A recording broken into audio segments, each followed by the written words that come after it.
கால்கள் விரும்பிய ஊர் சென்று சேர்வதில்லை.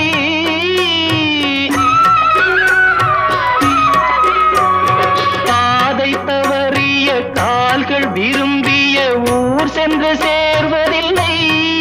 நல்ல பண்பு தவறிய பிள்ளையை பெற்றவள் பேர் சொல்லி வாழ்வதில்லை.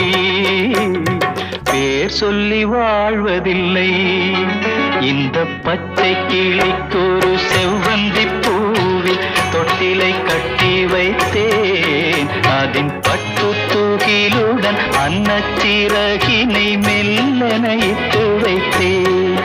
நான் ஆராரோ என்று தாலாட்ட இன்னும்